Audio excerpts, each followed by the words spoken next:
So today is going to be day one of my 1981 Honda XL125s motorcycle restoration. I bought this bike off my brother-in-law about 8 years ago now. It wasn't running when I bought it. The last time it was running was a couple years before that I actually drove it. But it sat then for a while again. Either way, the only thing about this bike is the bike, like the frame, the fenders, all the components are all XL125s. The motor is actually a 185 motor. So what had happened was the motor had gone or something happened, and the motor was then replaced with a 185s. So I've got a 125s chassis pretty much, and then we'll be putting the 185 motor in it. So at the start here, what we're going to do is I made this test rig up a couple of years, well, 8 years ago now, and I used OSB on it, and it's really flimsy. So what I'm going to do first is I'm going to take the motor off, take this apart. I've got some other 2x4s so I can make the planks of the 2x4 as well as the base, shorten up a bit, a little less wide, and then I'll have something nice and sturdy. So let's go ahead and get this motor taken off.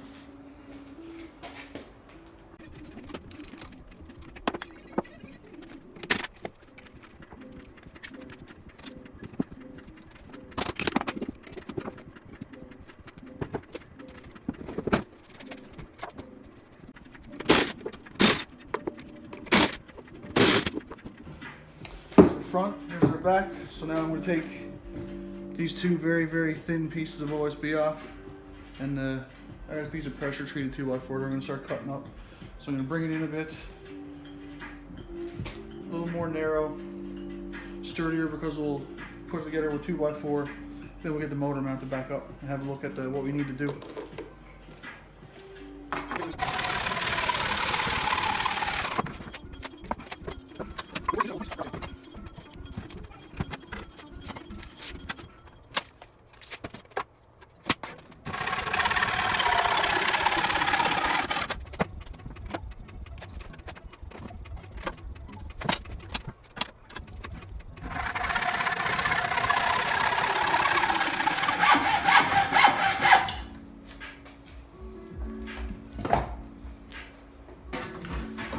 Now we can put our box together.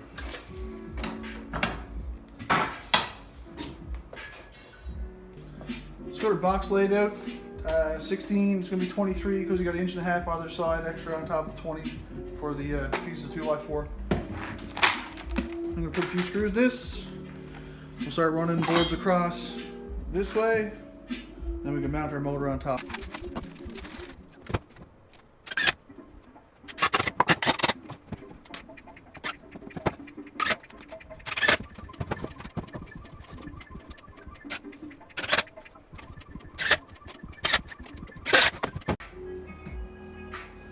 So in mounting the motor on our new jig,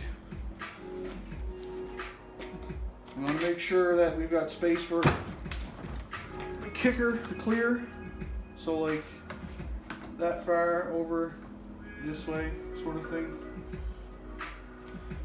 And then I'm also going to want to make sure I've got room. So I want to put a little mount here for a little temporary gas tank to feed the carb. And then I'm also going to want potentially a few pieces of steel I might want to rig up here to hold the muffler in place, because I want to have the muffler on this when it's running, so it's not just blasting fire out of the exhaust port here. So I'm going to go ahead,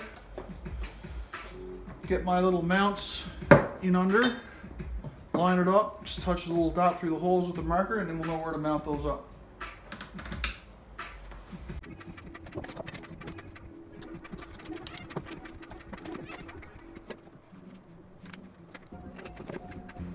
So that looks like it's going to be good right about there. The kicker is going to clear the box. I should have enough room to put a little something here to help support the front part of the exhaust.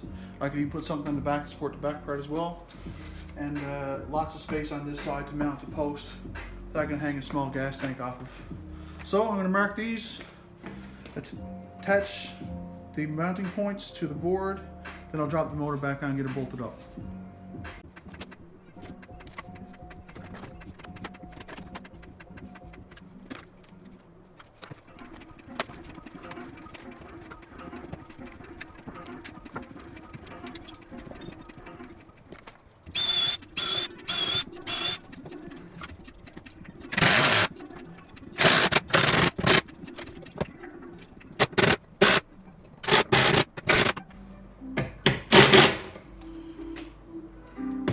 can set the motor on that and get it bolted up.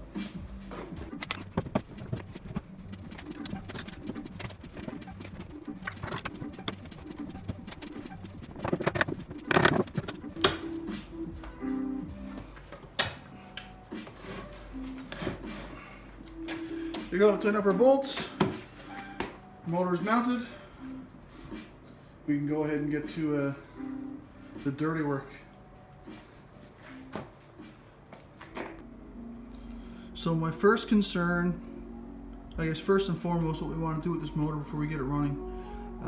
Here's one of the exhaust studs, and there's what's left of the other one. So this broke off long before. I'm pretty sure I drove this 10 years ago, and there was only one bolt holding this muffler on.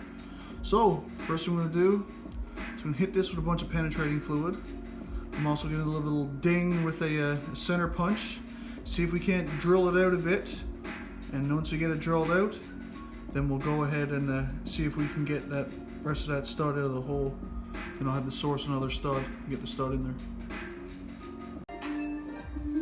Okay, so step one, I'm going to try to get this point in on that. Give it a little ding. Hopefully we can drill it out.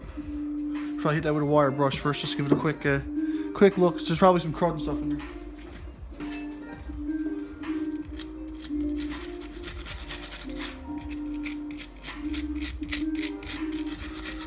Rest assured that is going to be seized in there nice and good. So this is going to be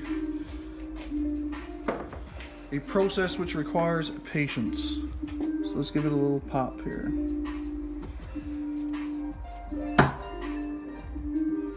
Okay, center punched. I'm going to hit it with some penetrating fluid.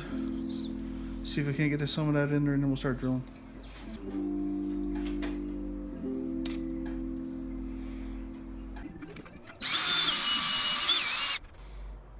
Yeah, we're getting some of it. Some tapping fluid under to help us out.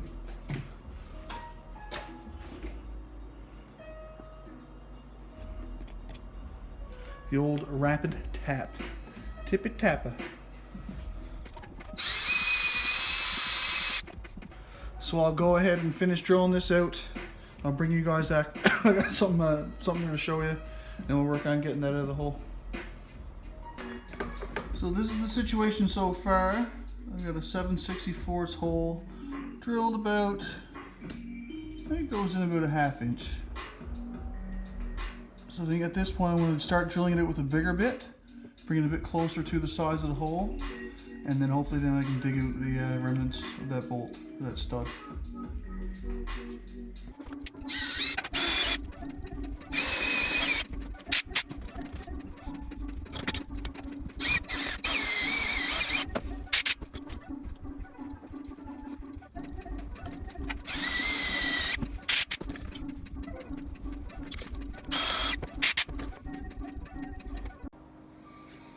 So here's a die out of my tap and die set. This is an M6 1.0, and this one goes on the threads nice. I'm pretty confident that threads on both sides of the stud are the same, maybe? We'll see. We'll try the M6, and if not it might be M8, but we'll go in with the M6 and see how it goes. So just to make sure, I took the other stud out of the head, and it's an M6 1.0. So I just started with the M6 1.0 tap. Starting to get a few threads there. So now what I'm going to do is I'm just going to finish off tapping that out, getting it cleaned up, and then I'll have to track down a stud for the head for right there.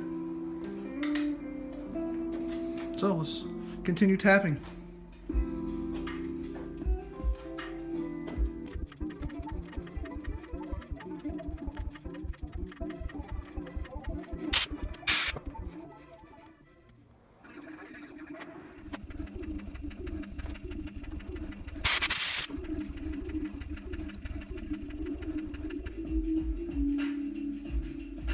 I think we're at the point now where we're bottoming out in the hole. So I'm just going to try a couple more tweaks. You can see the tool just starting to bend. So the last thing I want to do is break this tap off in this hole, so then I'm back to square one again.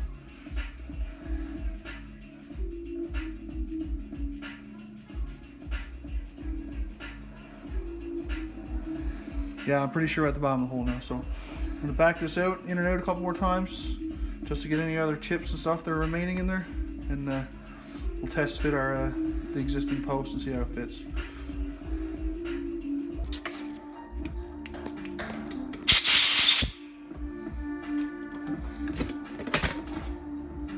Let's try out our stud, see if we can get to the bottom.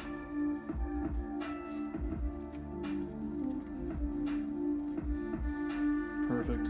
So now we're down flush to where we want to be. We should be good to go. When I do put this on, I'm probably going to put a bit of medium strength thread locker on it. Okay, let's give her a compression test, see how she goes. Off we go.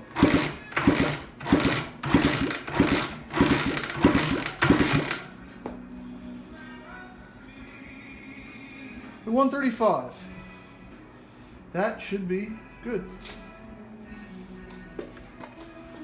So after going through the couple of boxes of parts, I managed to track down the wiring harness, and that's the key piece we're looking for at this point. Because now with the wiring harness, it's here, I'll run it by quickly. It's essentially a giant rat's nest. What we're interested in at this point is this here, and I'll call it an inductor. Is essentially what's happening is the permanent magnet here passes this.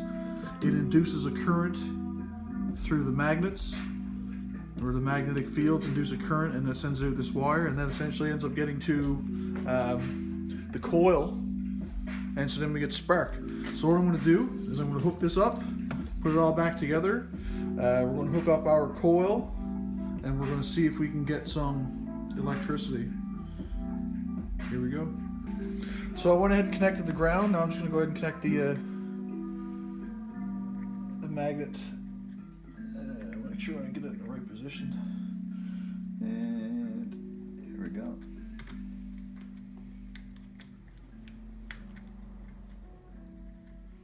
I think this is too screw is too short to put the locking washer on there.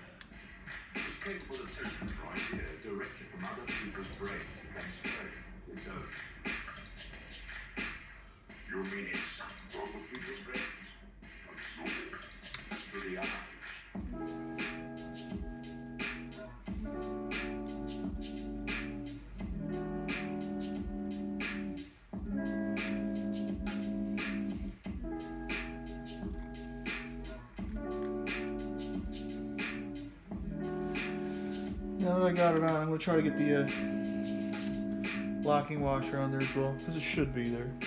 It should be there. They built it like that for a reason.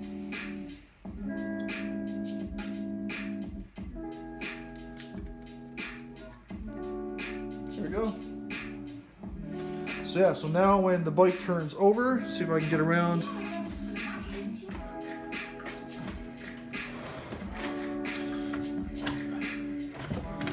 Permanent magnets here and here pass by here, induce a current, and we get electricity flowing down the line. Hopefully. So what we're going to do now is stop kicking it over, and I'll see if I can hook up the coil and see if we can't get some spark coming out of that spark plug. So I've got my kill switch hooked up. It's currently in the off position. I've got my coil hooked up here. You can't see it, it's at a shot. A ground, the actual coil is hooked up. So now I'm going to zoom in, and we're going to see if we can get any spark. So as of right now, the kill switch is in the off position. That's a bit of a movement. So nothing. So I go ahead and flick the kill switch to on. We should see some spark here now. There it is. So, now that we know we got spark, the next thing we're going to do is take apart the carburetor and give it a quick going over. Make sure fuel will get through it. So the last thing I want to do with this video, because I'm out of time, I'm going to get ready to do something else for the rest of the day. I want to check this carburetor to make sure we're going to get fuel flow through the gas line and into the carburetor bowl. So if this was installed on the bike currently, this would be the floats floated all the way up because there's gas in the bowl, and this would be no gas in the bowl. So if it's down like this and I blow through, we shouldn't hear anything. If it's up like this and I blow through, I should hear air going through. So let's give it a go. I'll get it close so you can have a listen. Okay, nothing.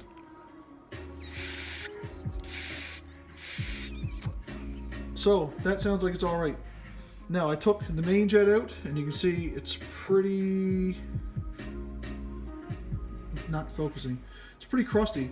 So what I'm going to do is I'm going to drop that in here, hit it with some carburetor cleaner, and just let it sit overnight. That way tomorrow when I come back, it should be nice and clean.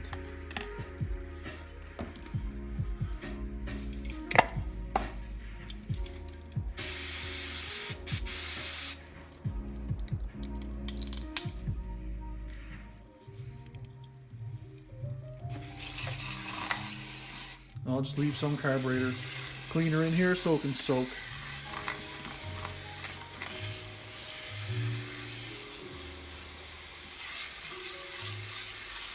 I'll probably stick it up on an angle so it'll stay submerged, so don't use too much. There's that, and then the bowl, you can see there's a bit of crust in there as well, so I'll put a bit of carb cleaner in the bowl and also let that sit as well.